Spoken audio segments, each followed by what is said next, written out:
Welcome back to the Wolves of K Street podcast with Brody Mullins and Luke Mullins. This is episode 11. I want to highly encourage people to go to thewolvesofkstreet.com to sign up for our newsletter, and we have all of our previous episodes there, podcasts and YouTube shows. Today we have on Corey Rosenbusch. Corey is the head of the Fertilizer Institute, involved in the ag industry. In the last year, Corey has been on a roller coaster with his membership. They've had big wins on tariffs, one of the few industries to win on tariffs. And then they've been under the gun on antitrust issues and a very controversial Senate Judiciary Committee hearing recently that provoked got some sparks. So we're right back in a minute with Corey Rosenbusch.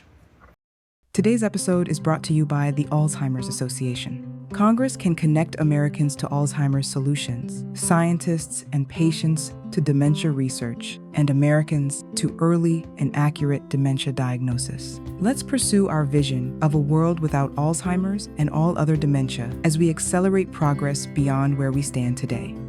Congress, it's up to you. Learn more at alz.org/congressconnects. Hey, welcome back to the Wolves of K Street podcast. Here with Corey Rosenbusch, longtime president, or not really longtime president of the Fertilizer Institute. Corey, Six years next week. 6 years next week. Maybe that's a long time then, I guess.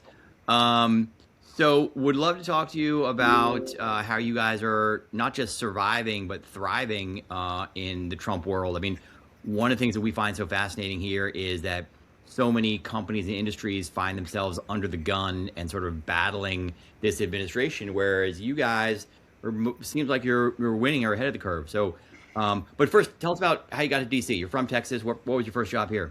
Yeah, so I was born and raised in Glen Rose, Texas, small rural Texas town. My dad was the ag teacher there.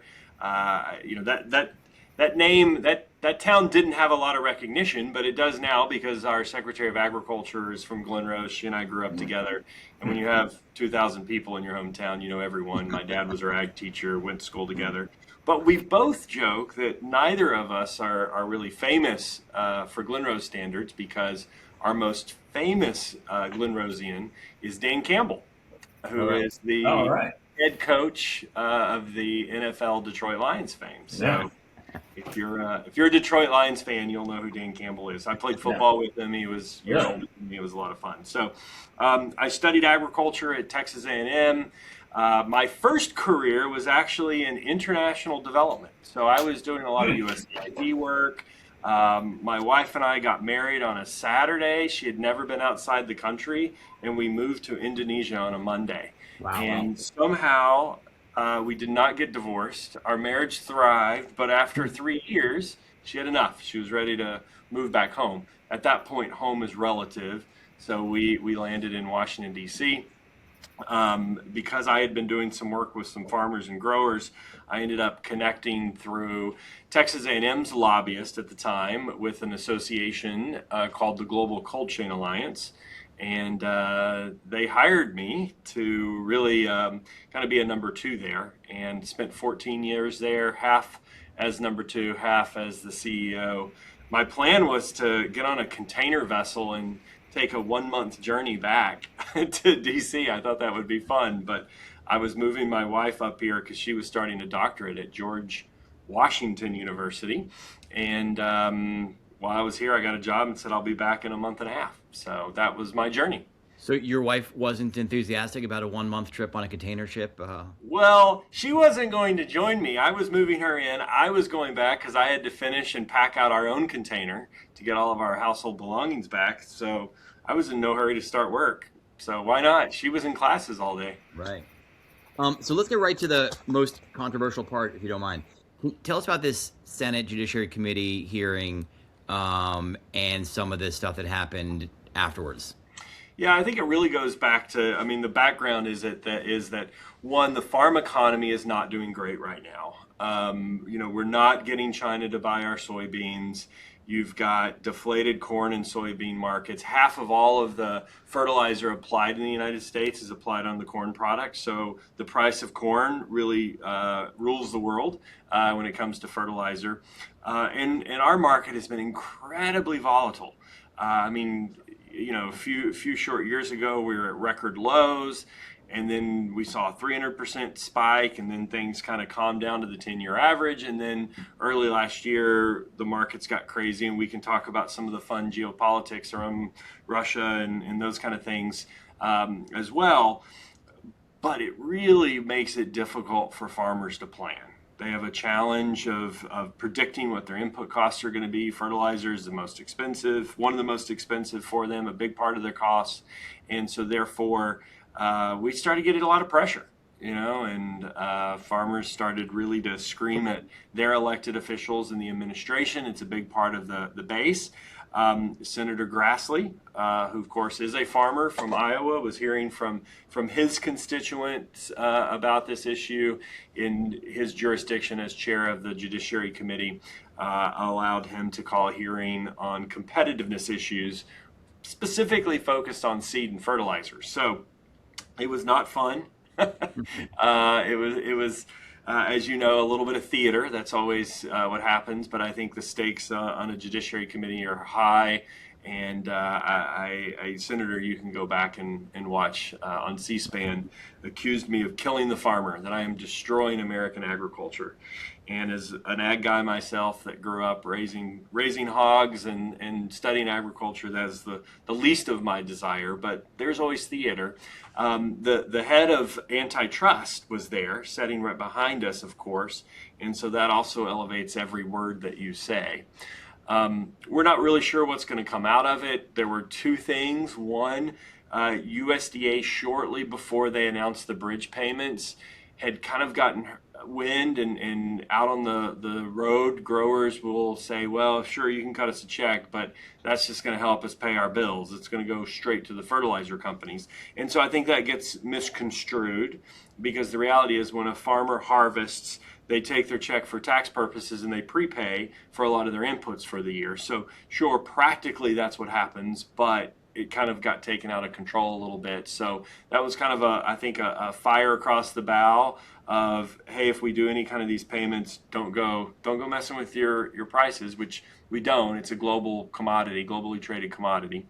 And then after the hearing, President Trump did issue an executive order formally asking DOJ to look into competitiveness issues within the industry. It was a fun fall. How do you prepare for a hearing like that when you know you're going to be attacked, and you also know you're live in front of these members of Congress who have incredible influence over your industry? I love this question because I have had, obviously experience testifying, but in what I would call very friendly committees. So, Ag Committee, very friendly committee.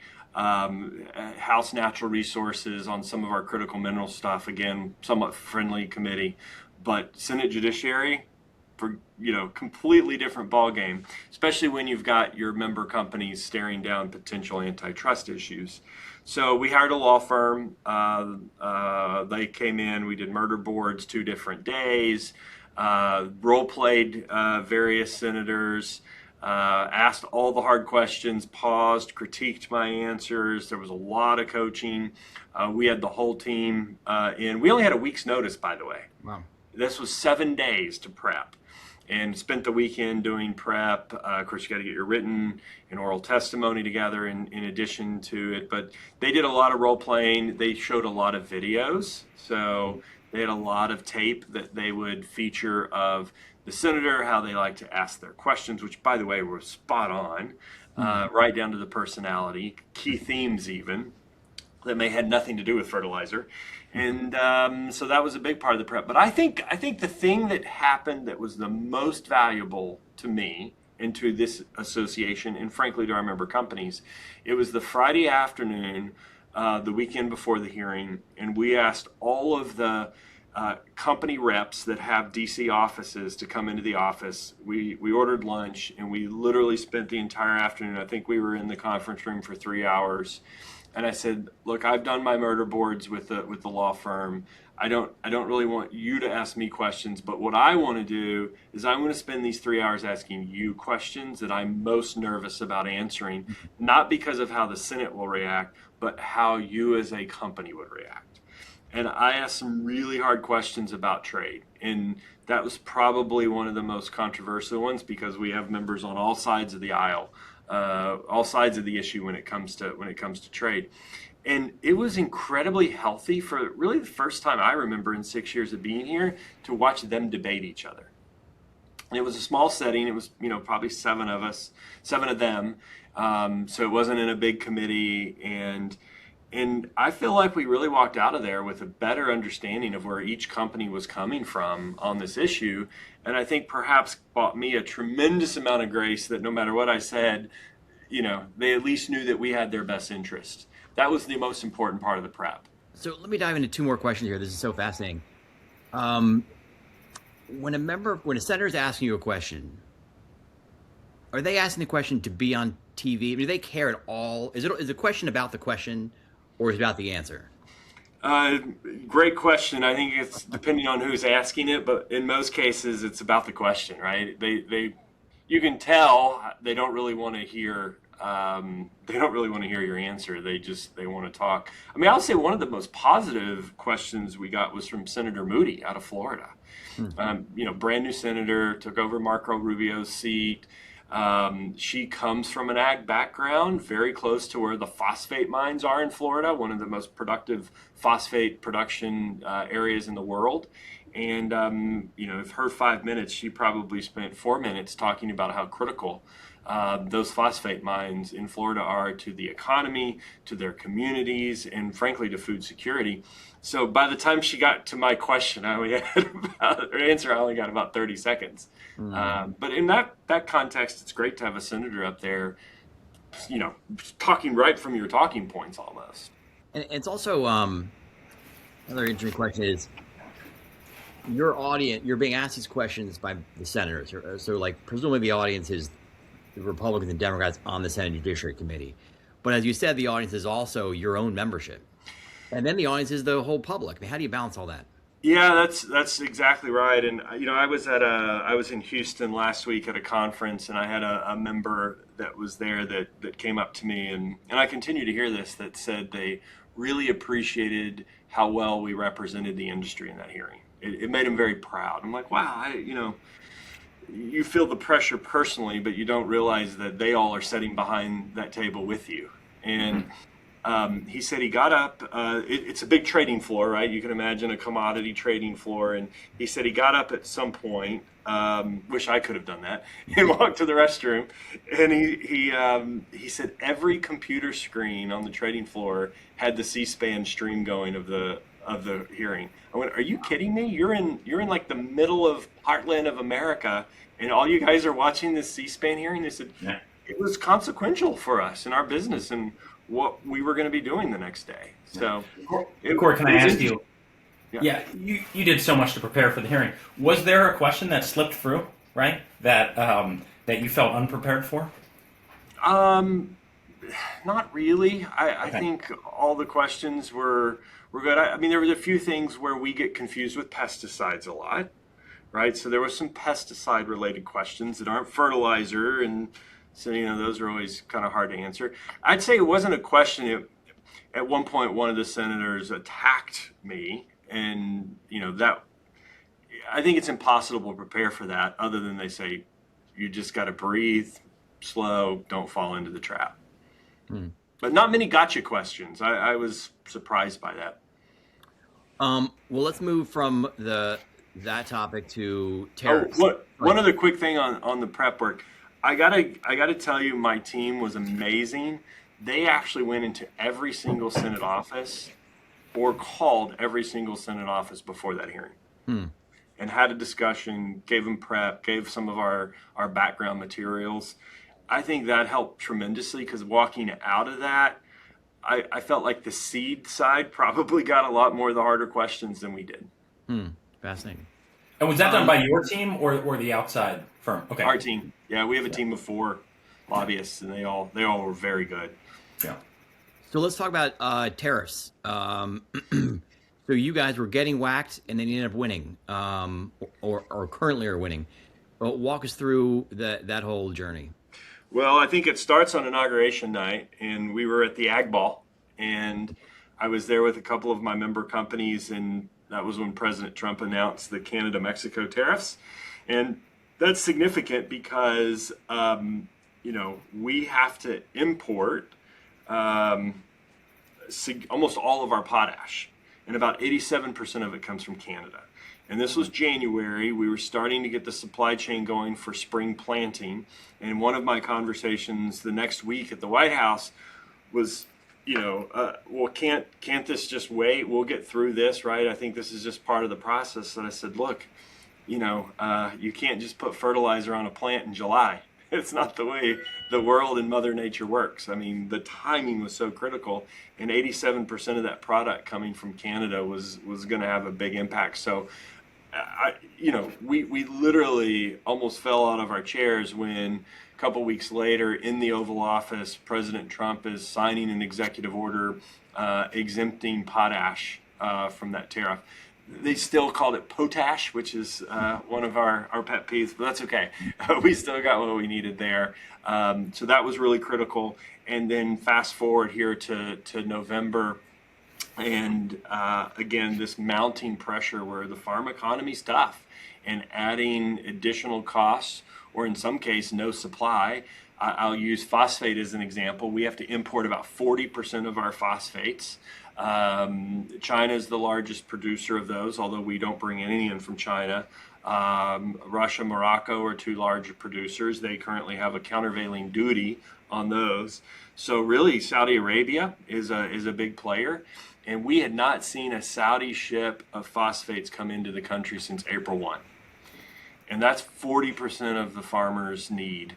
And so when those ag and included fertilizer tariffs exemptions came out, that was huge for the grower. Now, I will say not all of our members are happy about it, and one of the things that makes it really difficult for us to handle this issue is from a domestic production standpoint. Our domestic producers were fully on board with what Trump was trying to accomplish with the tariffs and creating that even playing field, fair.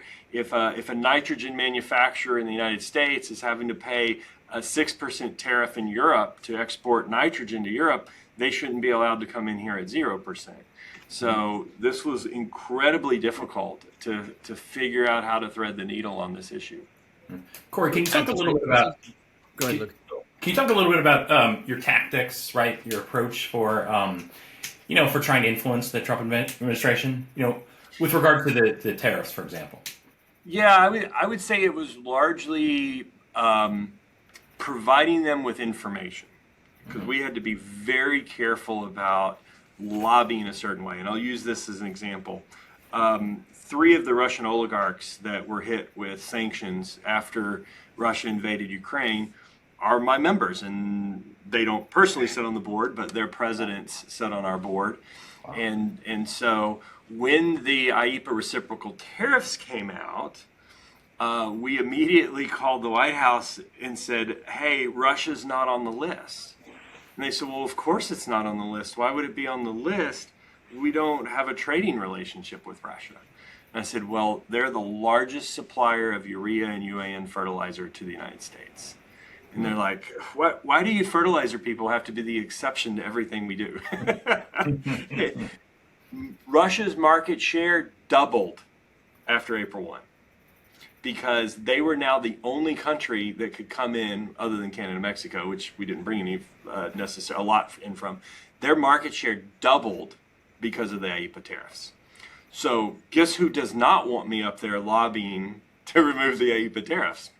The Russians and their importing distribution partners, who are also members. So it was really tricky, Luke, because we really had to focus on data, information, storytelling, explaining the supply chain without necessarily going in there with a hard and fast opinion. And I think that actually helps, because we could be an honest broker of information without feeling like we had an agenda, because we had to clarify before each conversation of just hey, look, we have members on both sides of this. We just need to explain to you how this is impacting the industry. Mm-hmm. And you have luckily from high school, as you said, a relationship with the head of the ag department. How do you guys deal with each other professionally? Are you ever dealing principal and principal, or is it all sort of part of the broader process? I mean, are your people working with her people, or are you able to call on favors right to the top? I got to be really careful here. We have a great relationship. Like I said, her family is like my family, so there's always an open line of communication there, and I can speak with her. But so much of that, as you know, happens at a staff level, and she's got a really good team that she has surrounded herself with, and her chief of staff, her senior advisors, the deputy secretary, senior advisor, who's now over at the White House, are so accessible.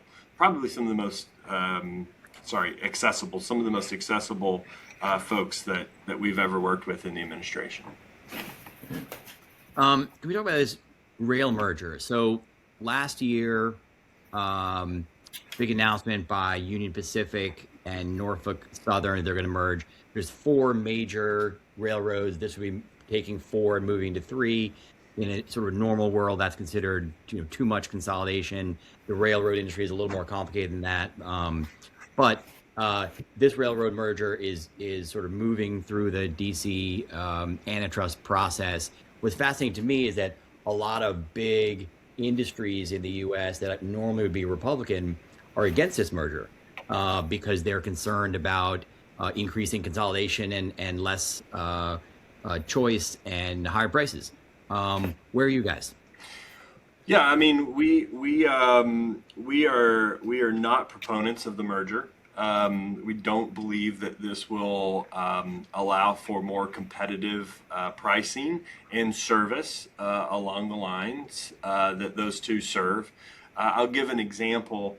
Ammonia, which is one of the major fertilizer products. We basically saw through the shrinking number of Class 1 railroads that product priced out of the market. It went up, the price to ship ammonia went up by 300% over the last decade.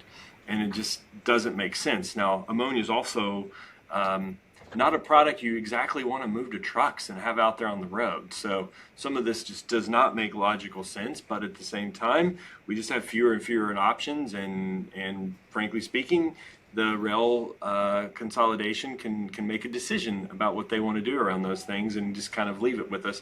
I'd say one of the biggest headaches that we've seen consistently in the industry is service challenges. Now, I will admit, in the last few years with some of the leadership changes that we've seen at the rail, service has definitely gotten better, but still can always be improved upon. So we're working with our industry partners. The American Chemistry Council is leading the way on all of this. We will file specific comments with the Surface Transportation Board. They're the ones that have authority to oversee this transaction. Last week, or maybe week before last, I lose track of time with the snow. Can't even remember. Can't remember what day it is. They rejected the application, saying it was incomplete. So they're going to have to go back and refile the application. From our standpoint, that was a huge win because there's some private proprietary business information that will kind of clue us in on what they're thinking.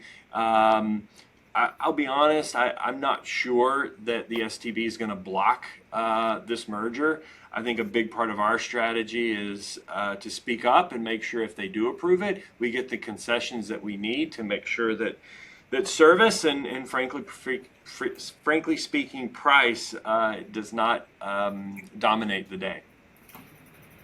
Mm-hmm. So, Trump makes everything in Washington move so quickly. You're getting tariffed, and then you're not. And then there's this deal and that deal. How do you stay focused running a trade association full of members that need to make long-term decisions? How do you try to focus on the long term during, amid the sort of the day-to-day chaos? Yeah, I think it's really hard, and it's been exhausting for our team, especially going right into the holiday break at the end of last year, where it's not the week, it's the weekend. It's a Saturday morning. You wake up and Belarus just negotiated a deal to release hostages in exchange for us lifting sanctions on their fertilizer, and your hair gets lit on fire. The media inquiries are coming in. You're trying to figure out how to respond. You're trying to keep your members informed because they want to know. And there's never a break. It's every week there's a new big announcement. And for our case, it's significantly impacting the industry. Surprisingly, Venezuela was not that. So over the holiday, we got a little bit of a breather and a break. But you just would never expect a Belarusian hostage or prisoner release negotiation to be all about fertilizer. In these intersections of geopolitics, even the Iran attacks where we bombed some of their nuclear sites, took out their fertilizer plants, and you go, okay, well, what does that have to do with us? Well, Iran's the second largest exporter of urea fertilizer in the world. So the current events, the pace of activities, you're struggling to keep up with it. But then, oh, by the way, you have a list of these policy priorities, and we keep those in front of us that we're trying to advance.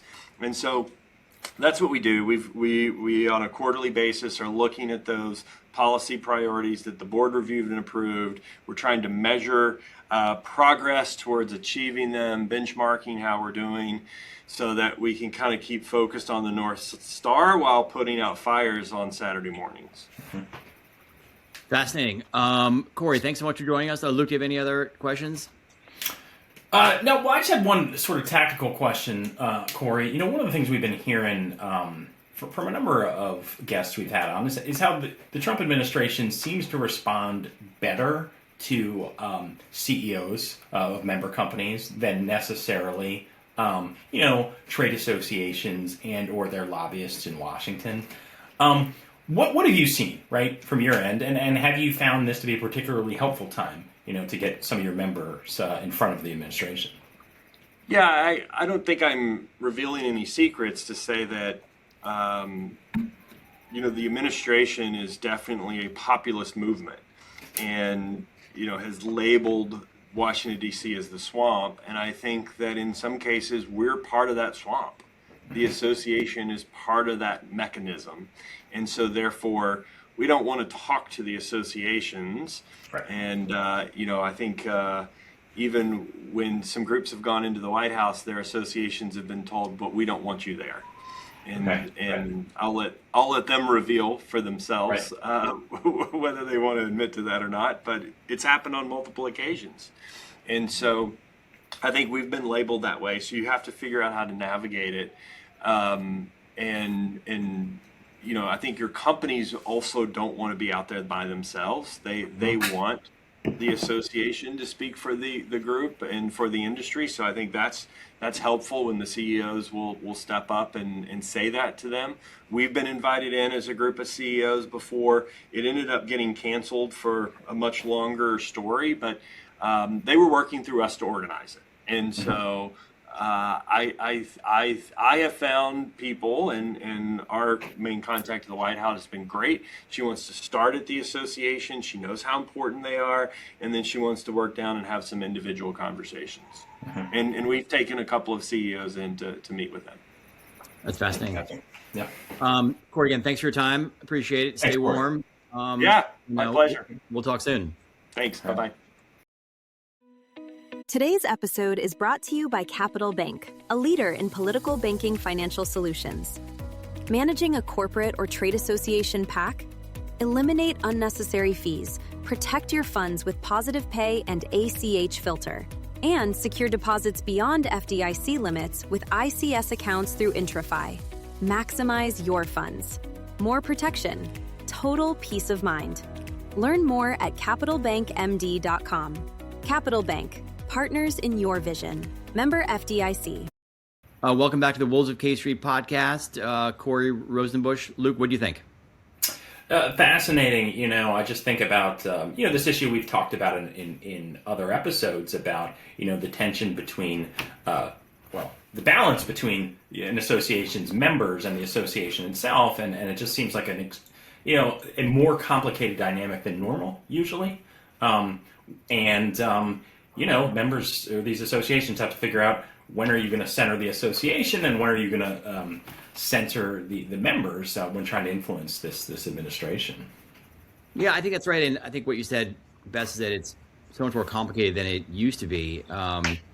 Good example is pharma from a few weeks ago. Pharma, the association, is trying to keep all its members together to fight a united front against Donald Trump and his effort to raise or to block prescription drug price increases. And then all of a sudden, the head of pharma, the CEO of Pfizer, who was the chair of pharma at the time, splits from pharma, runs the White House, cuts his own deal. And then all the other companies leave the united front at pharma and run to the White House and cut their own deals with Trump. That sort of shows the balance that trade association presidents have these days. And that's what Corey was talking about, where his audience to the Senate Judiciary Committee is the senators, but he also has to answer in ways that keep all of his member companies together when every industry, every business has their slightly different line of business and business model, and he's got to keep those folks together. Really fascinating insight to sort of show how in this modern Trump dizzying world of Washington that trade association chiefs have so many different bosses and roles to play these days. Right. Well, thanks for joining us on the Wolves of K Street podcast. Check out more at thewolvesofkstreet.com, and we'll see you next time. All right. Thanks, guys.